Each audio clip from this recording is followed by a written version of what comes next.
Hello student, स्वागत है हमारे फिर से मेरे YouTube channel arrange Maithon grammar में। आज मैं आप लोगों को इंग्लिश ग्रामर में यूज ऑफ इजाम आर के बारे में बताने जा रहा हूँ। तो मैं कुछ ट्रांसलेशन दिया हूँ जिसको आपको अंग्रेजी में ट्रांसलेट करना है। तो देखेंगे यहाँ पर सबसे पहले इज लिखा हूँ। तो पहले इज के बारे में जान लीजिए। इज का अर्थ होता है। अगर आपका सिंगुलर सब्जेक्ट है, सिंगुलर मालूम होना चाहिए कि जब वस्तु या प्राणी एक हो तो सिंगुलर सब्जेक्ट में आता है। तो है का अंग्रेजी आप लिखते हैं इज, वो भी सब्जेक्ट के बाद। तो यहाँ पर देखिए लिखा हुआ मेरा भाई है, तो वह जो होता है सिंगुलर में आता है। इसका अंग्रेजी आप ही भी लिखते हैं, दैट भी लिखते हैं, लेकिन यहाँ पर आप ही लिखेंगे। अगर आप इशारा कर रहे हो कहीं पर ऐसे उंगली से कि वह मेरा भाई है, तो आप वहाँ पर दैट लिख सकते हैं, बोल सकते हैं कि दैट इज माई ब्रदर। अगर आप उसमें इशारा है तो, अगर इशारा नहीं है तो आप लिख सकते हैं, यहाँ पर ही लिख सकते हैं, ही लिख दीजिए या तो आप दैट, दोनों में चाहे लिख सकते हैं। ये सिंगुलर में आता है, इसके अर्थ है का अंग्रेजी आप डायरेक्ट नहीं बनाएंगे, किनारे से इंग्लिश नहीं बनाया जाता है। तो पहले वह है का अंग्रेजी बनाएंगे, वह है तो ही इज। वह है क्या है, मेरा भाई। तो मेरा भाई का अंग्रेजी एक साथ रहेगा, he is my brother, BROTHER, brother. फिर यहाँ पर मैं दे दिया हूँ वह लड़का बहुत बुद्धिमान है। तो यहाँ भी वह था, यहाँ भी वह है, लेकिन यहाँ पर आपका वह का अंग्रेजी कन्फर्म में ही नहीं लिख सकते हो, क्योंकि वह लड़का का अंग्रेजी आपको एक साथ लिखना है। इसमें इशारा कन्फर्म है, इसमें तो नहीं लिखना, इसमें इशारा कन्फर्म है। जब इशारा किया जाता है तो वह का अंग्रेजी आप दैट लिखते हैं।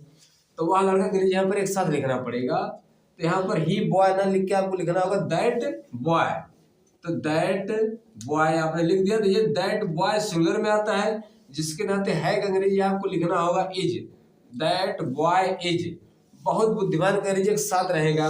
तो बहुत का होता है वेरी, अब बुद्धिमान का अंग्रेजी चाहे वाइज लिखो और चाहे इंटेलिजेंट लिखो, लेकिन मैं लिख दे रहा हूं यहाँ पर वाइज, WIS इज।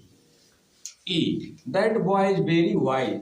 अब आ जाते हैं आर। आर का अर्थ जो होता है होता है या हो होता है, यानी कि जब वस्तु या प्राणी आपका बहुवचन हो, ढेर सारे लोग हैं, ज्यादा लोग हैं, तो आप बहुवचन सब्जेक्ट के लिए, वस्तु के लिए आप क्या इस्तेमाल करते हैं, आर लिखते हैं। तो यहाँ देखिए तुम ईमानदार व्यक्ति हो। अब आपको मालूम होना चाहिए कि आपका यू होता है, वी होता है, दे होता है, बॉयज गर्ल्स मैन, ये सब प्लुरल में आते हैं, बहुवचन में आते हैं।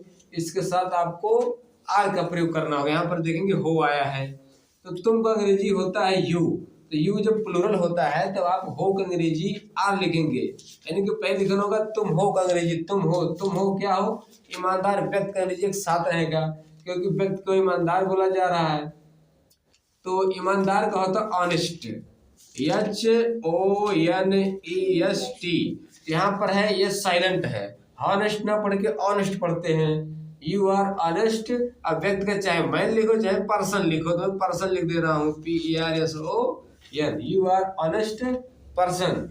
अगर आप व्यक्ति एक है, आप उसकी तरफ इशारा कर रहे हैं, बता रहे, तो you are a honest man person लिख सकते हैं।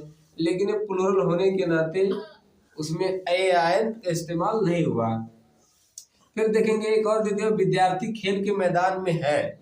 तो अगर होता विद्यार्थी खेल के मैदान में है, यहाँ देखिए बिंदी का सिर्फ कमाल है, यहाँ पर मैं लिख दिया है विद्यार्थी खेल के मैदान में है। इसका मतलब क्या कि ढेर सारे विद्यार्थी की बात हो रहा है, एक विद्यार्थी की बात नहीं हो रहा। अगर मैं बोलता विद्यार्थी खेल के मैदान में है तो मतलब एक विद्यार्थी है। तो ये में प्लुरल अगर मान लिया है हम मान के, तो विद्यार्थी की अंग्रेजी आपको क्या लिखना होगा, द स्टूडेंट, द स्टूडेंट। लेकिन एक विद्यार्थी नहीं, जब है प्लुरल मान के बैठे हैं तो यहाँ पर यस लिखना पड़ेगा, द स्टूडेंट्स। अगर प्लुरल मान लिए तो आपको लिखना होगा है का अंग्रेजी आर लिखना होगा, द स्टूडेंट्स आर। खेल के मैदान में का अंग्रेजी होता है the students are in the playground. में का अंग्रेजी क्या लिखते हैं, इन। इधर से अंग्रेजी बनाएंगे खेल के मैदान में, तो में का पहले लिखना पड़ता है, तो हो जाएगा इन the play ground, PLAYGROUND, play ground. तो फिर उसके बाद आता है इज, आर के बाद एम। एम का अर्थ जो होता है हूँ होता है। क्या होता है, हूँ होता है। अगर आपका सब्जेक्ट आई है, सिर्फ सब्जेक्ट आई है, यानी कि हिंदी में मैं, तो उसके साथ स्पेशल बना है एम लिखना पड़ता है। आई के साथ एम लिखा जाता है हूँ का अंग्रेजी, सिर्फ आई के साथ। बाकी और सब्जेक्ट के साथ बता दिया हूँ क्या रहेगा। तो मैं क्या करिए, तुरंत आप आई लिखोगे और अंत में हूँ मिल रहा है तो तुरंत आप आई के बाद एम लिखेंगे। हूँ का अंग्रेजी मैं हूँ, क्या हो आप, एक अध्यापक। I am a TEACHER, I am a teacher. तो स्टूडेंट ये था अफर्मेटिव के बारे में। नेगेटिव अगर होगा तो EJMR के बाद नॉट लिख देंगे। और फिर कभी मैं इंट्रोगेटिव का वीडियो बना के आपको मैं इंट्रोगेटिव में कैसे क्या किया था उसको बताऊंगा। तो स्टूडेंट उम्मीद करता हूं आपको समझ में आ गया होगा। मिलते हैं नेक्स्ट वीडियो में।